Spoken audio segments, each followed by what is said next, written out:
decided to do a video on my 10 most beautiful decks. These are not just tarot decks. I have Oracle, Tarot, and one Lenormand deck. So when I was thinking about this, I was thinking, I don't know if I have enough decks that would be considered beautiful. There's decks that I really like for the art, the color, whatever. But I was thinking, do I have anything that's really quote unquote beautiful? Well, that's just a silly way to think. So it came to me that I had these cards, the Buddhism reading cards by Sofan Chan, Wisdom for Peace, Love, and Happiness. And then I started thinking, oh, no, I do have some beautiful cards. So I'm going to show you my 10 top ones here, not in any order. And we'll start with these. So like I said, I don't all have tarot cards. I have different ones. So this one, it comes with a good book that has the color pictures, has a quote, and then it talks about what the card is. So this one's loving kindness, the 9th virtue. And then it goes, there's a reflection down below and an action you can do. So it's a really good book. And they're divided into sections. Mine will not be divided because I've been using it.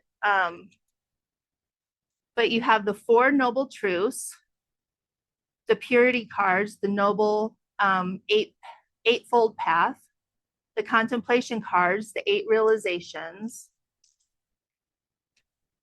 the cultivation cards with the 16 virtues. And these are based on Buddhism. If you're not Buddhist, I think these cards are just gorgeous to have and kind of helps you keep a mindset of do unto others how you would want to have them do unto you type of thing.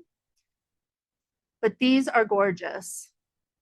Trying to get not so glaring. On the back of the cards, it talks about what the card is. So this is pure thought, and it's a quote from Buddha. We are shaped by our thoughts. We become what we think. When the mind is pure, joy follows like a shadow that never leaves. It's a purity card. So they all have it on the back, but this artwork, I love it. It's colorful. It leads you to just, it kind of has like a peaceful feeling to them, even though they're colorful and the way they're done. It's just, I don't know, something about them, but they are gorgeous. And they're used very well as altar cards, putting it on your altar, on your dresser, wherever to see it for the beauty of it or to be reminded of the message.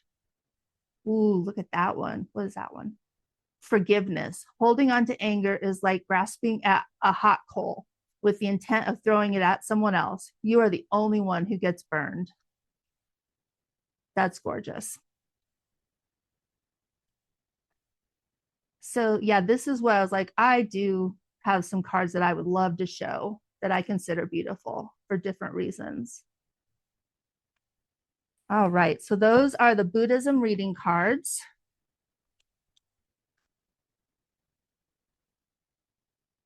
Let me put them up here. Next, I have the Russian Tarot of St. Petersburg by Yuri Shakov. It says it's printed in Italy. It's got a tuck box, so we know that this will need a different bag soon because me and tuck boxes, they get destroyed. I don't like it. So here are the backs. It's very glossy, so there you go.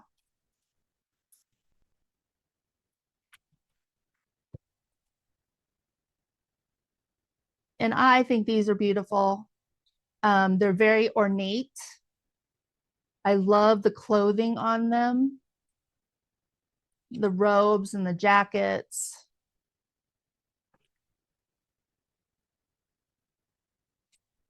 Traditional Russian clothing and traditional Russian buildings in them. Is it too glaring? I'm trying here. Sorry.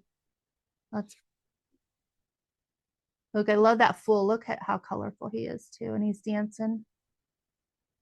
It does not show up as much. It shows up on camera a little bit dull. They are brighter cards than it's showing up.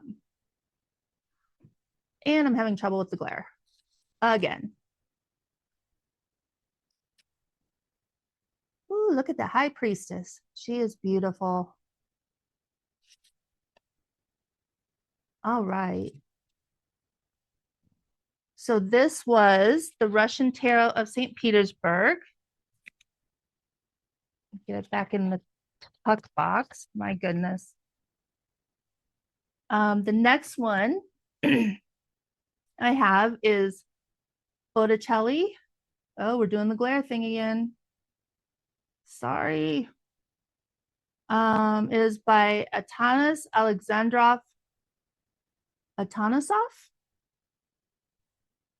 And I am butchering names. I apologize. I try.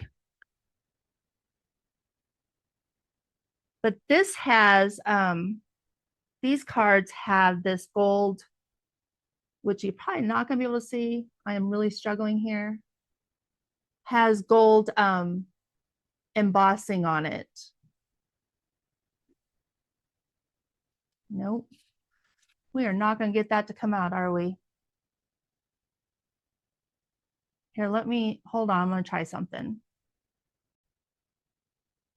All right, so I tried to change lighting to get it, but this is all gold embossed here. The plants and flowers along the ground. I really wish it showed up better. This is all gold embossed. I love that. Two of Swords. That's interesting, huh? That there's two people fighting for Two of Swords instead of you're fighting with yourself. That's interesting. So the part that shows that glares out is the gold emboss, but these are absolutely gorgeous. They're stunning.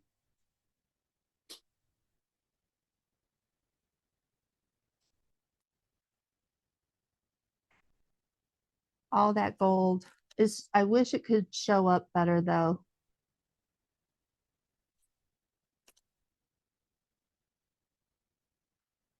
That's the Four of Wands. I love that.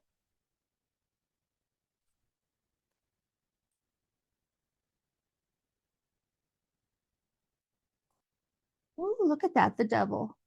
And also these cards do have it in multiple languages: English, Spanish, Italian, French, and I could not even tell you the other ones. But yeah, gorgeous deck.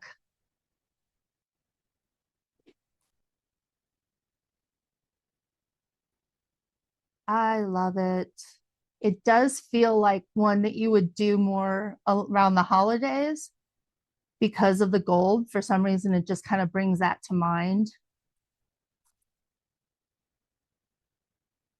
There you go. So that is the Botticelli. I guess golden Botticelli would be more of what it is. It's in English, Italian, Spanish, French, German, and Portuguese.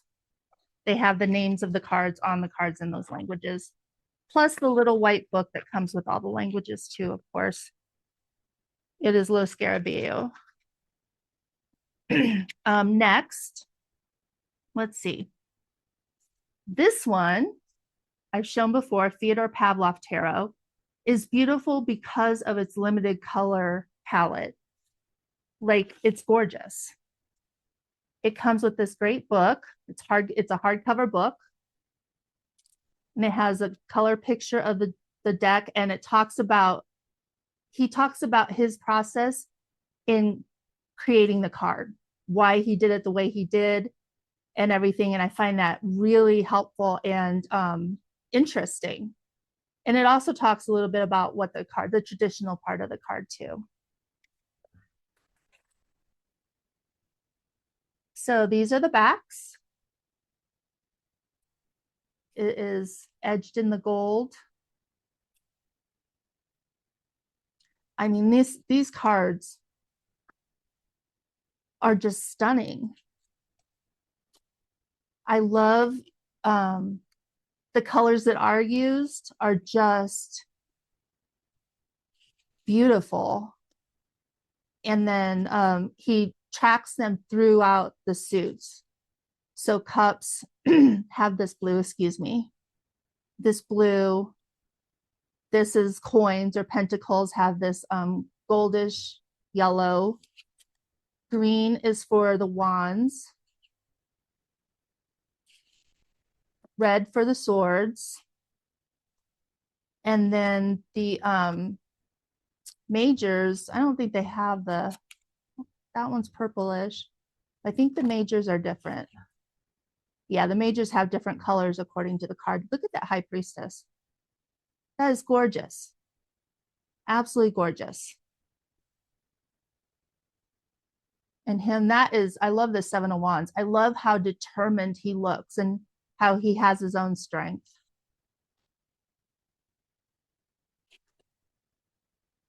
Beautiful, beautiful cards.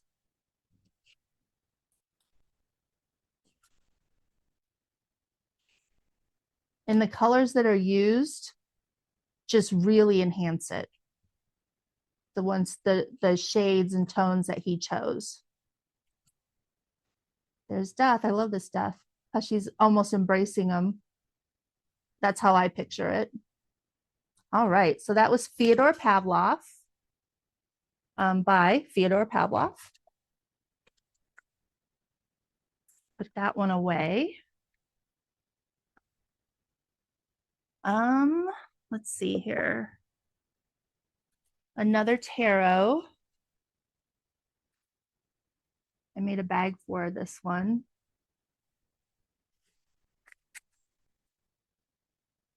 This is the Crystal Visions Tarot. These are the backs. I edged them in like this pinkish purple color. Probably mauve would be a good name for that. And these are beautiful too. They have kind of a fantasy vibe, ethereal.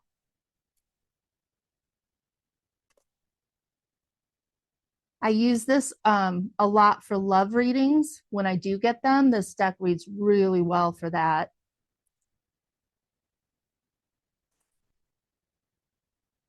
And purple is my favorite color. So having the shades of purple along with some others thrown in, like that's perfect how the red with the clouds.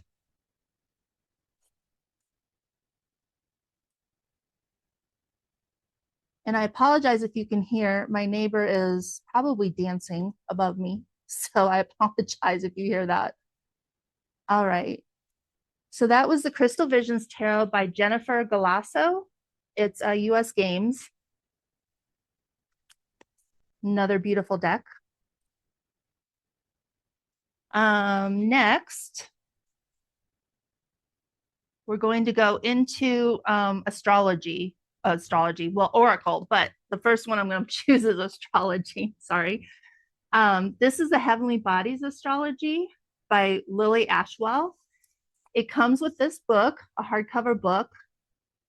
And I love this book. It's got, it's really good. So it has a color picture of the card and it talks about what the card is with keywords, experiences. So not just the keywords are energetics and experiences.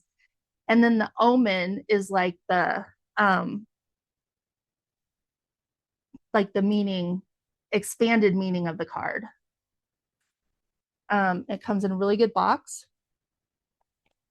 And I love these cards. They are so pretty. Somebody said in a video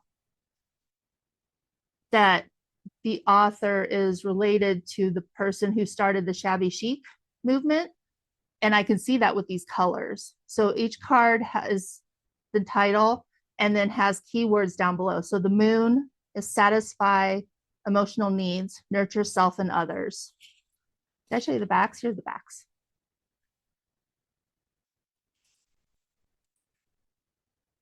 Scorpio, intensity, exposing, purging, and renewing.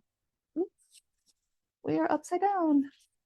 House 8, transformation, karma, facing fears, and legacies. So yeah, it has, oh my goodness, signs, planets, houses, and something else that I cannot remember right now, but when I come across it, I will. Considering that I usually keep my deck straight, I'm a little confused what's happening here. So, but the colors, the pastel, the muted tones, I absolutely love.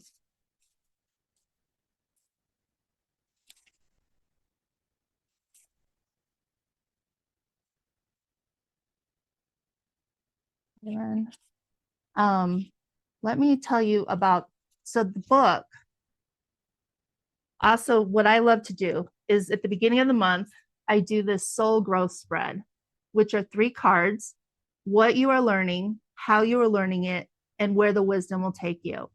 And I do it at the beginning of each month. And it actually almost, I think, always hits head on with what I was learning that month, what happened for help me learn it. And then it helps to see where the wisdom will take me. I'll be like, oh, so that's why I did it, or why that happened. So there are a few other spreads in here. And I was going to say, so also they have the elements, cards with the elements, and the aspects like conjunction, opposition, along with the houses, planets, and signs. So so here's Saturn. It says feel restricted, experience struggle, learn hard work, and patience. It has an owl.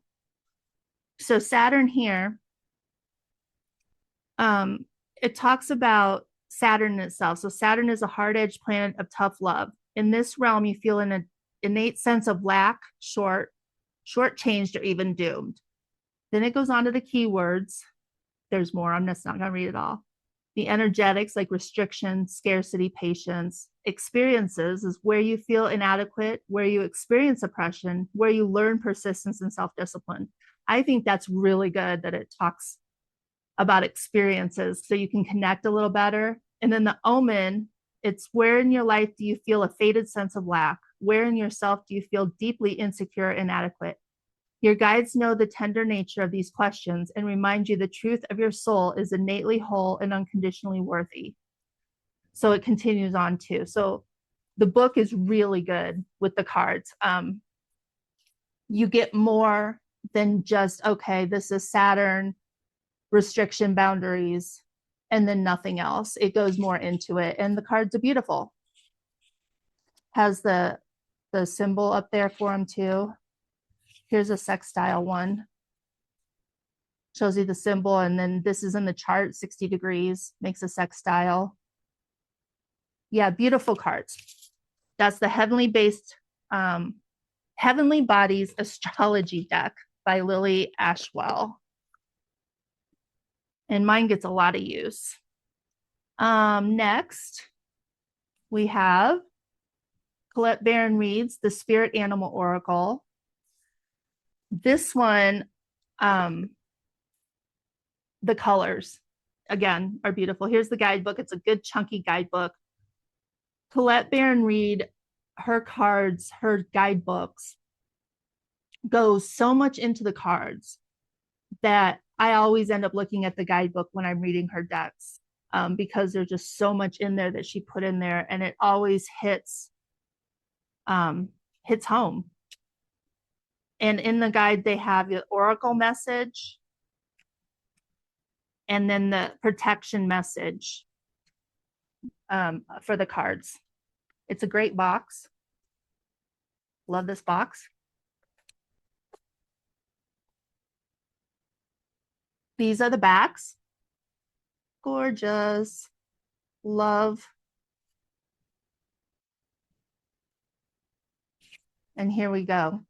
Just the colors, the softness of it. They put like it's almost like if they put a filter on it, like, you know, when you see the people that have filters on their pictures and they look kind of fuzzy, but it comes out in a good way with this one. Look at the outer spirit. You are never alone. Is he not adorable? Adorable. Buffalo Spirit. I mean, it's just, I love this deck. It makes me feel, it's comforting and makes me feel almost at home with the animals. Love. It's just, it's gorgeous. White Raven Spirit, trust in the magic. Oh, I never knew there was a white raven. That's interesting. And I love, so this, look at this porcupine, and then they put little beads and feathers on them, like to decorate the animals, basically. She's got a lei around her neck.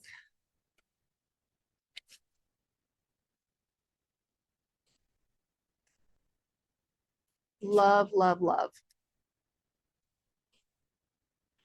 And the cardstock on this also, I don't know what cardstocks are what, but this stock feels so good. It's kind of soft.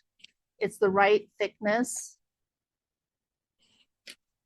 Now it is a bigger deck. Like this is, I do not have small hands, but I love this deck. I also bought the mini in a tin. Love, love, love. I can take it anywhere. Look at the kitty cat. Look at, she's like a boho hippie kitty cat. I love it. So there we are. That is Colette Baron-Reid's The Spirit Animal Oracle.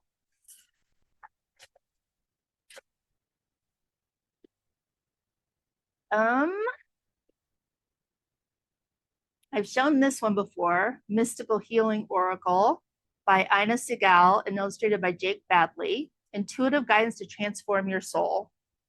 Another good hard box. It also has a good book in it, color pictures, and it has, every card has an action you can do if you want to learn more, go deeper. I don't remember how many cards there are in this deck. I don't know. Here are the backs. Edged in the blue, sparkly, it's not sparkly, shiny. And then the arts. I love this artwork. I love how the colors are. And I know you've heard me say this before, but this, I really do love this deck. It is one of the most beautiful ones I have. And it just makes me want to hold it and look at the cards and just kind of get sucked into the artwork. Like, stop breaking agreements. That's, I don't know, that just kind of hit me. Although if this says embrace meditation, maybe the eyes should have been closed. I don't know. I guess that's a criticism. I just read that card. But anyway, this is beautiful. The artwork and everything. I absolutely love this deck.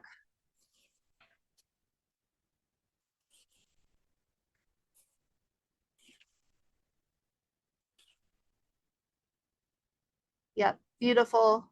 I love that. Assimilate life experience.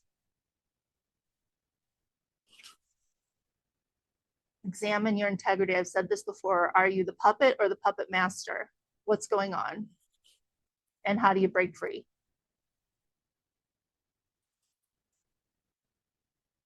Yep, I love the blues in this. They're just gorgeous.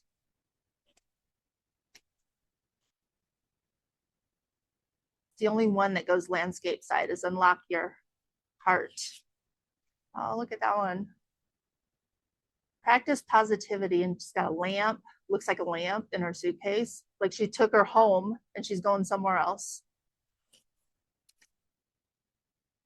Love this deck.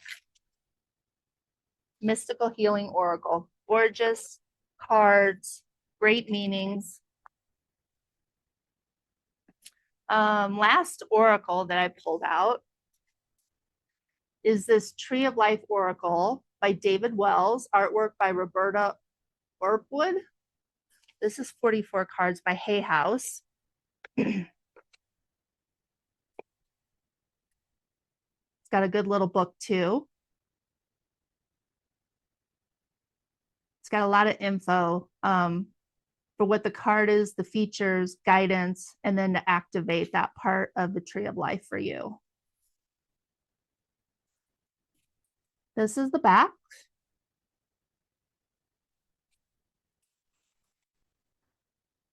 So if you don't know a lot about the tree of life, I am not the one to teach you, but that's why you may not know what the word Bina is. That's a Sephiroth. But the coloring, the artwork is gorgeous for Saturn. I mean, look at that. Gorgeous. That one's a little bit plain.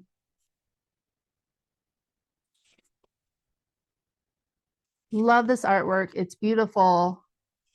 If you're studying the tree of life, it is helpful. Also, he wrote, I can't think of the name. He wrote a Tree of Life Kabbalah book, and I cannot think of the name of it right now. Sorry, but you could look him up and it'll go along with his book a little bit. It doesn't follow the book, but when you're learning in the book to be able to pull a card for that part of the Tree of Life in that Sephiroth you're in or whatever, it helps add to it. Gorgeous. Yeah, this is a beautiful deck too.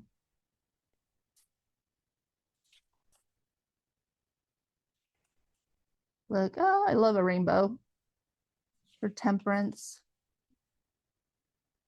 That's a magician. So the 12th path is the major arcana, the magician. I love that. She is wielding her tools. And there's a bird. Love it. Yep. So that is the Tree of Life Oracle by David Wells. And then last but not least, I have a Lenormand. Lenormand? I'm not saying that in any accent. This is the Rana George Lenormand. The artwork's by Callie L. French. So Rana George also wrote a book on Lenormand. So you could say she wrote the book on it. It's got a beautiful cover. It does come with a good book with the meanings, and it's got some quotes for each card also. Really, really good book. Because a lot of the Lenormand decks will have just a small guidebook with just keywords, and she goes in way deeper. She does have extra cards that I don't really use, but here they are, and it's got gold, which again, we're gonna have trouble seeing.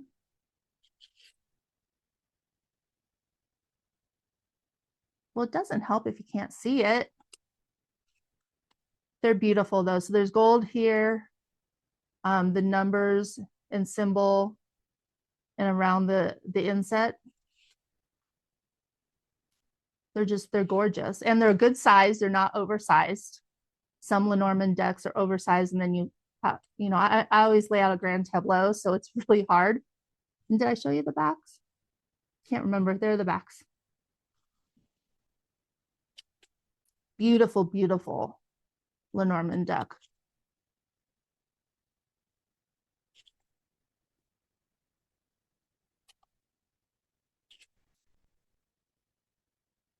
So the extra cards she has, I'm going to have to find the names of them.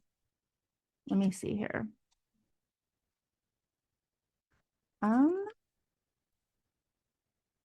Maybe not. Oh, wait, here we go. So we have, trying to find the beginning. We have the extra cards, which I'll show you in a minute, is Spirit, Incense Burner, Bed, Market. And that's these cards. So Bed, Market, Spirit. Oh, this is another one of the man card and another lady card. and there's incense burner. And she does have meanings for the extra cards so that you know what you're reading with them. But it's absolutely gorgeous. It's a perfect size. The book is great. You don't need her big book also, by the way, is really good.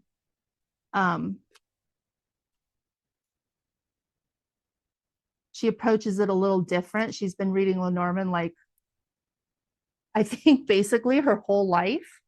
I think it was passed down from her mother. It was passed down. I'm not 100% sure it was from her mother. And she is from, is it going to tell me easily? Nope. Sorry, I can't find where she is from. But that also went into the beauty of the cards and how she viewed them. So yeah, that was the Rana George Lenormand. Look her up if you haven't heard of her. Her deck is gorgeous. The book is great. If you want to learn Lenormand, I do suggest that is one of the ways to go. There are multiple ways. Anyway, that's it. That was my 10 most beautiful decks. Thank you for coming. If you would please hit subscribe. I'm trying to get to 100 subscribers and hit thumbs up. I do appreciate it, and I will see you soon. Bye.